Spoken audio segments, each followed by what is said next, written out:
হাতে মাখানো মশলা দিয়ে দেশি মুরগি যে এতটা টেস্ট হয় সেটা আমি আগে বুঝতে পারিনি।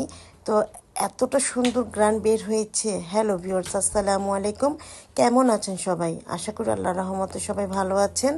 তো চলে যাচ্ছি মূল রেসিপিতে। প্রথমে যা করছি, এখানে আমি একটি মুরগি নিয়ে নিচ্ছি ছোট ছোট পিস করে।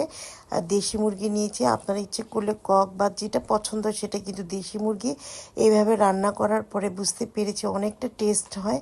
তারপরে দিয়ে দিয়েছি লবণ আর আদা রসুনের পেস্ট 1 টেবিল চামচ করে দিয়ে দিচ্ছি। 1 চা চামচের মতো দিয়ে দিচ্ছি জিরা গুঁড়া। এরপরে দিয়ে দিচ্ছি 1/2 চা চামচের মতো হলুদের গুঁড়া আর 1 চা চামচের মতো দিয়ে দিচ্ছি মরিচের গুঁড়া। আর যদি একটু ঝাল বেশি খান তাহলে দিতে পারেন। আমার এই তরকারিটার মধ্যে আমি একটু ঝাল কমই দিয়েছি। এরপরে দিয়ে দিচ্ছি গরম মশলা। এটা আমার হোমমেড গরম মশলা 1 চা চামচের মতো দিয়ে দিব। আর একটু ঝোল ঝোল বা একটু আলু দিয়ে কিন্তু রান্না করলে বেশ ভালোই লাগে। আর এরপরে হাত দিয়ে খুব ভালোভাবে মেখে নিচ্ছি যাতে মশলাগুলো মুরগির পিসগুলোর গায়ে সুন্দর করে লেগে যায়। এরপরে দিয়ে দিচ্ছি চুলায় একটি প্যান বা তেল দিয়ে দিচ্ছি পরিমাণ মতো। এরপরে গরম মশলাগুলো দিয়ে দিচ্ছি। দিয়ে দেওয়ার পরে 1 মুঠ পরিমাণ মতো পেঁয়াজ দিয়ে দিচ্ছি। পেঁয়াজটা কিন্তু লাল হবে না, হালকা একটু ভাজা থাকা অবস্থায়, মানে কাঁচা থাকা অবস্থায় এটাতে দিয়ে মাখানো মুরগির মাখানো পিসগুলো দিয়ে দিচ্ছি। মশলা মাখানো মুরগির পিসগুলো দিয়ে দেওয়ার পরে একটু ভালোভাবে কষিয়ে নিতে হবে তেলের মধ্যে।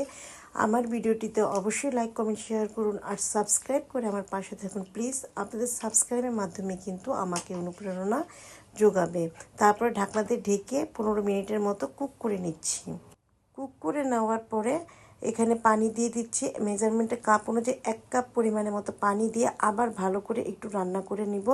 কারণ মুরগিটা যদি একটু নরম না হয়, মানে এটা তো দেশি মুরগি, একটু সময়ও লাগে, সেই জন্য আমি একটু পানি দিয়ে আগে একটু সিদ্ধ করে নিচ্ছি। এরপরে সিদ্ধ হয়ে গেলে এখানে দিয়ে দিচ্ছি আলু। আমি আগে থেকে আলু কেটে নিয়ে সুন্দর করে পরিষ্কার করে রেখেছি। দেখুন এমন একটি কালার এসে পড়েছে, তার মানে আমার মাংসটা কিন্তু প্রায় হয়ে এসেছে। এরপরে আলুটি দিয়ে দিচ্ছি। দিয়ে দেওয়ার পরে আবার ভালোভাবে কষিয়ে নিচ্ছি। কষানো হয়ে গেলে এবার একটু ঝোল দিয়ে দিব আর কি। একটু ঝোল ঝোল হলে ভালো লাগে। আর দেশি মুরগিতে ঝোলই ভালো লাগে আমার কাছে, আমার বাচ্চারাও বেশ পছন্দ করে। তারপর পানি দিয়ে দেওয়ার পরে ঢাকনা দিয়ে ঢেকে ঘন একটা যখন ঝোল আসবে তখন ঢাকনাটা তুলে দিয়ে দিচ্ছি কয়েকটি কাঁচামরিচ। আবার একটু 6 থেকে 7 মিনিটের মতো ঢাকনা দিয়ে ঢেকে দিচ্ছি। ব্যাস 5 মিনিট পর এসে পড়েছি। আমি এখানে একটু জিরা গুঁড়ো দিয়ে দিচ্ছি নামানোর আগে। এরপর গরম গরম ভাতের সাথে যে বেশ লাগবে খাবারটি। আজ এ পর্যন্ত, সবাই ভালো থাকুন, ধন্যবাদ।